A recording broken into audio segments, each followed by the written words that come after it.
Hello, my name is Jordan Hachtel. I'm a staff scientist at Oak Ridge National Laboratory within the Center for Nanophase Materials Sciences. I specialize in scanning transmission electron microscopy, and specifically with a technique called monochromated electron energy loss spectroscopy, or monochromated EELS. During today's webinar, I'll go over some of the basics of the technique, as well as give a few examples of the types of analysis that can be done with our instrument. Finally, I'll have an interview with Eric Hoagland of the University of Virginia, who's a postdoc who's been working with me on monochromated EELS over the last few years, to give his perspective on the technique as well as the user experience at the CNMS. So the instrument we use is the monochromated aberration-corrected scanning transmission electron microscope at the CNMS, or as we like to call it, the MAXSTEM.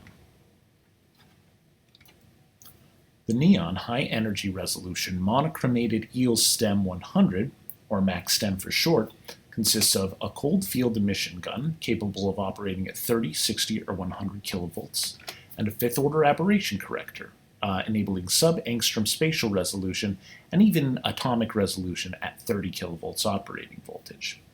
It is also equipped with a series of advanced detectors, such as a fast CMOS camera for 4D STEM, and the new ultra-stable neon iris spectrometer to enhance our EELS experiments. The most important module, however, is this cutting-edge alpha-type source monochromator, which allows us to achieve sub-5 milli-electron volt energy resolution without compromising on spatial resolution in the MAXSTEM. In order for us to understand the importance of monochromation, it's first necessary for us to discuss how energy resolution is determined in an EELS experiment. In EELS, a converged electron probe impinges upon the sample, and the transmitted beam is collected by a magnetic prism which disperses the electrons by how much energy they lost during transmission through the sample. A peak in the energy loss spectrum corresponds to energy gained in the sample via an excitation. Thus, the energy resolution in EELS is determined directly by how well we know the energy of the electron when it first impinged upon the sample. This value can be quantified by the full width at half maximum of the zero loss peak, which is a feature that is present in every EELS spectrum consisting of electrons that have either only elastically interacted with the sample or haven't interacted at all, and hence should have lost zero energy. However, in practice, the width of this peak is approximately 300 millielectron volts, corresponding to the spread of energies emitted from a cold field emission source. While this level of energy resolution is perfectly fine for chemical core loss EELS, if we want to begin looking at ultra-low energy excitations, it is absolutely prohibitive. In order to probe excitations in the infrared, we must use monochromation. The principles of monochromation are very similar to the principles of EELS, where we use magnetic prisms to disperse electrons by how much energy they have, except here we use the electrons as emitted from our cold field emission source to create the zero loss peak at the midplane of the monochromator. There, a variable slit selects only a narrow band of electrons to pass into the second half of the monochromator, which undisperses those and returns them into the microscope column. In order to show the importance of this level of energy resolution, we will examine the vibrational spectrum of hexagonal boron nitride, which occurs mainly between 160 and 200 millielectron volts. As we can see from the unmonochromated spectrum, nothing is visible here due to our poor energy resolution. However, by closing the slit just a little bit, we can see immediately a dramatic reduction in the zero loss peak tail and a significant improvement in the zero loss peak width. No phonons are seen here due to the low scattering cross-section of the phonons themselves, but by zooming in on the low-intensity portion of the spectrum, we can see that the HBN vibrations are now detected. As we close the slit further, more and more detail becomes apparent in the HBN vibrational spectrum, and as we reach our maximum energy resolution of around 5 millielectron volts, significant fine structure can be observed in the HBN spectrum, details that are not observed even at just a slightly lower level of monochromation. This demonstrates the importance of attacking these problems with ultra-high energy resolution. Another advantage to monochromation is the ability to probe our samples with a loose spectroscopy, where the beam is placed close to, but not directly intersecting with the sample. This type of interaction is moderated by a modified Bessel function of the second kind, with dependencies both on the energy of the excitation and the impact parameter of the probe away from the sample. These two factors working in congress have significant implications for beam-sensitive materials. We can see these implications by examining the impact parameter dependence of aloof excitations at different energies. Here, we show the impact parameter dependence of a 400 millectron volt excitation, corresponding to, say, an OH stretch mode in a biomolecule.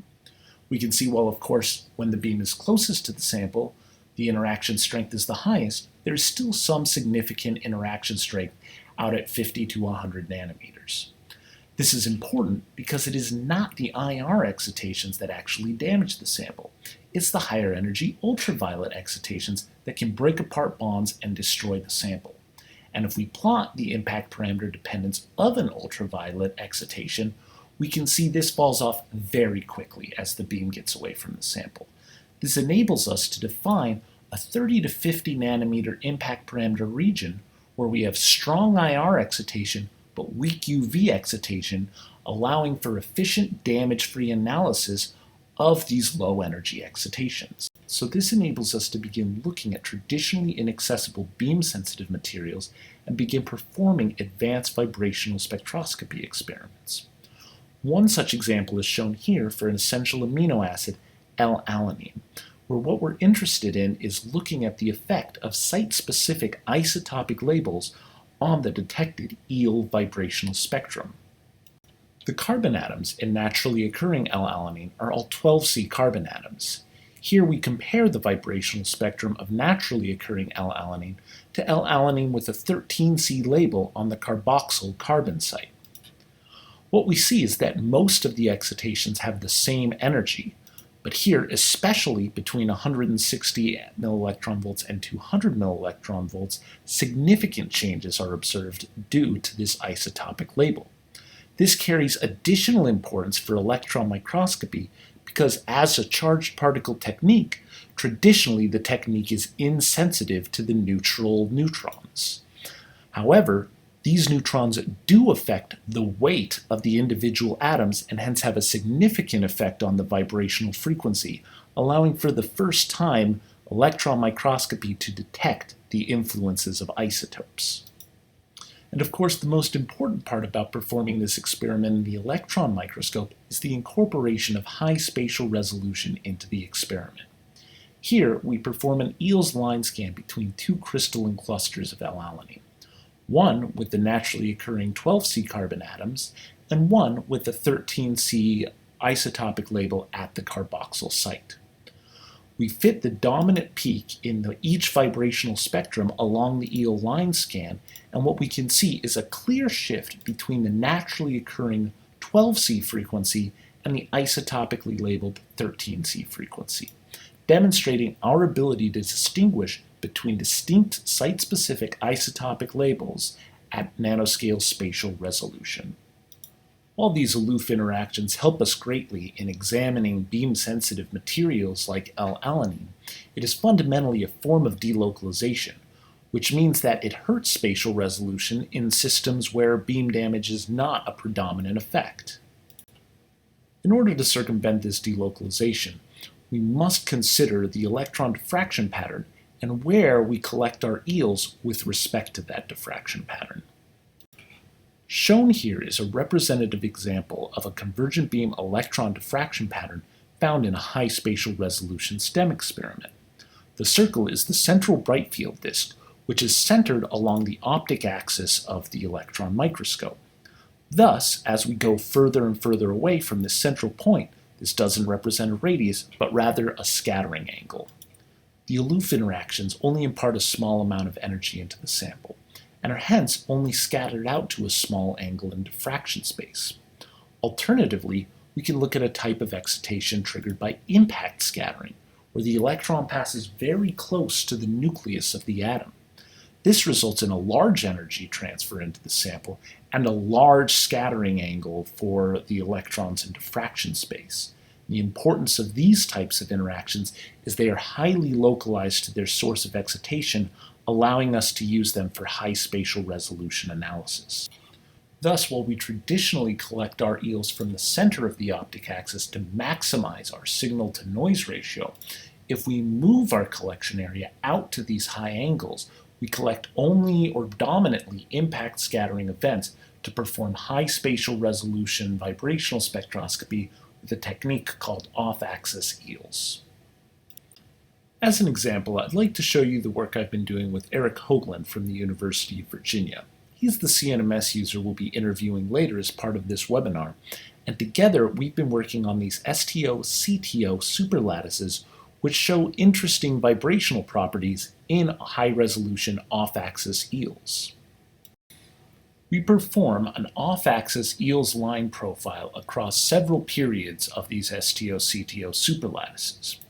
And here we show the dark field line profile on the left and the off-axis eels profile on the right. We note that in both there is a clear difference between the STO and CTO layers and a sharp transition between the two. This demonstrates our ability to use off-axis eels to achieve spatial resolution comparable to that we achieve in dark field imaging. In order to better visualize the differences between the layers, we use the dark field profile to identify the regions corresponding to the CTO, STO, and interface layers. We then integrate the signal corresponding to each one of these regions to form representative spectra of all three types of layer, which are plotted together here. We can see from these spectra that all three regions differ from each other significantly, especially the STO and CTO, which both show significant quantitative differences and differences in the frequencies of all three vibrational peaks. We can also see that the interface vibrational spectrum is different from the STO and CTO spectra. However, it is more instructive to compare the interface spectrum to a linear combination of the STO and CTO spectrum, since in the absence of any interface vibrational states, one would expect the measured state to simply be a linear combination of the two constituent materials. However, when we do that, we can see there is a significant difference between the interface spectrum and the averaged STO and CTO spectra, especially at around 50 millielectronvolts, where we see a different frequency max here than would be observed in a combination of STO and CTO. This demonstrates that we are observing interface vibrational modes that are not present in either the STO or the CTO. So my name is Eric Hoagland. I am a postdoc at the University of Virginia under Professor Jim Howe and Patrick Hopkins in the Material Science Department. I study a lot of interfaces, including heterointerfaces and grain boundaries and materials and their vibrational and electronic properties. Fantastic. So if you could just tell me about your process with MaxStem and how you came to find out about it and what aspects of the MaxStem appealed to you in your research. Yeah, so with the MaxStem, we were really aiming towards the resolution, and we knew that the Nion instruments were pushing this MEV energy resolution, and at the time, our group was looking at aluminum grain boundaries and materials, and we wanted to look at how the electron density changed at those grain boundaries and correlated to material properties like grain boundary energy. And that was really the only instrument, I think, at the time, or one that was accessible, that could get this really high energy resolution to see peak changes and peak energy shifts that we were expecting to see. So we applied for a user application with Ray Unosik, and that went over very well. The application process was very easy, and we've continued our submitting user proposals since that time, and the instruments have begun improving. So we started looking at grain boundaries and other materials, looking at phonon excitations and also in superlattice materials, and trying to target interface vibrations. What were your basic thoughts on the instrument when you first started using it? Yeah, it was pretty incredible. It was it seemed like Jordan had a really good grasp on how to use it. Um, it was there's a lot of considerations you have to take into account with STEM and TEM, and it does include contamination problems, stability, and the instrument itself is extremely stable, which is necessary for these kind of energy resolutions that you require, as well as spatial. If you want to do any spatial mapping, that also has to be very stable. Kind of the process to get the samples in there are pretty incredible. It's kind of the procedure has its own self-cleaning in a way. You have to prep the samples kind of a night before. But yeah, the instrument was incredible. It seemed very easy to use. We were able to get all the data we wanted within kind of the 3-day period that I had drove down there and worked with Jordan. We were able to get multiple types of data. We did some 40 STEM the first time. We did some core loss spectroscopy. We did some vibrational eels. Now they have the capability to perform kind of momentum resolved with slit apertures. So it's very kind of robust, stable, and diverse as an instrument. Yeah, I mean, I think you had also a particularly ideal sample for pushing all the different things we can do with it. Like that kind of crystalline superlattice material is really all the sort of right energy and length ranges to push the max stem to the max. And it's one of those things where we were looking at grain boundaries at first, but we switched over to these superlattices because they were perfect. But I mean, I know that just throughout the years, Jordan's also increased his capabilities, and I know he can look at those kinds of materials as well now. The instruments are great, but also the operators, top notch. Thank you for that. And so I guess that sort of leads into the last question I wanted to ask you, which is how is, especially since you first started coming here as a student and now continue as a postdoc, how has the user experience been on a whole? Like, and how does it help influence or affect your research? Oh, I mean, that's key, right? It's the instruments are great, but a lot of it and a lot of why you want to go back is the collaboration that's developed during that time. Thinking about kind of the physics that go into electron microscopy and the scattering and the inelastic scattering and all that kind of things. You have experts at CNMS. I have some knowledge myself, but you can never know it all, right? And there's always other aspects to look at, especially in electron microscopy. It can get complicated. So that is kind of a very key part of the collaboration. And when I think we kind of learned a lot as we went along together. Sure did. Yeah. So as a graduate student, that's a lot because you can learn from more than just your advisor or your group that you're kind of locally working with. You can learn from professionals at another site, and I mean they think completely different because they work with other groups, right? And that's a big deal, and especially when it comes to analysis, that's been very key. I do a lot of analysis myself through Python coding, and conveniently, that is also what Jordan uses. So he will send you kind of a notebook which has all the analysis in it.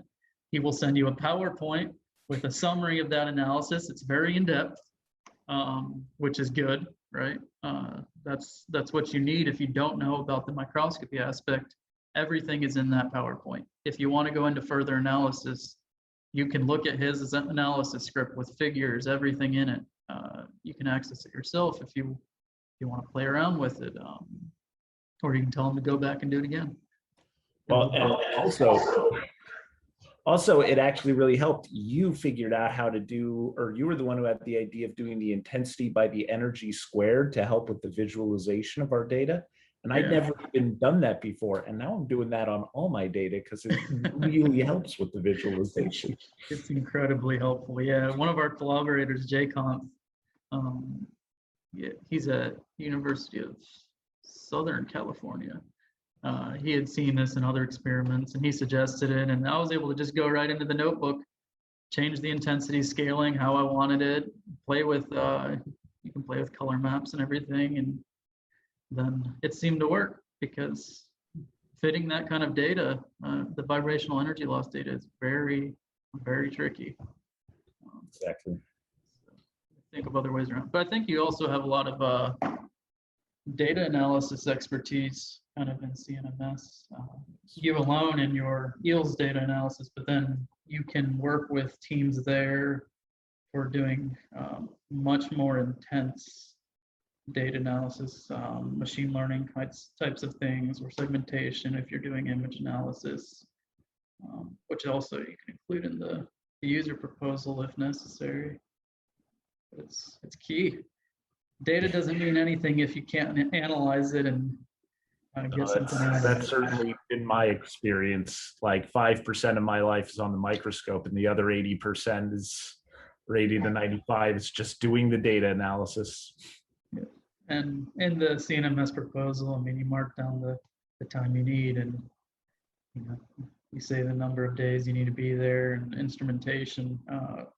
But Jordan and the other people who work there are always willing. The analysis kind of takes much more time. It goes on. They're more than willing, which is key. Oh, yeah. Well, that's fantastic. That's basically all I had for you. So thanks for agreeing to do this, and thanks for being a user.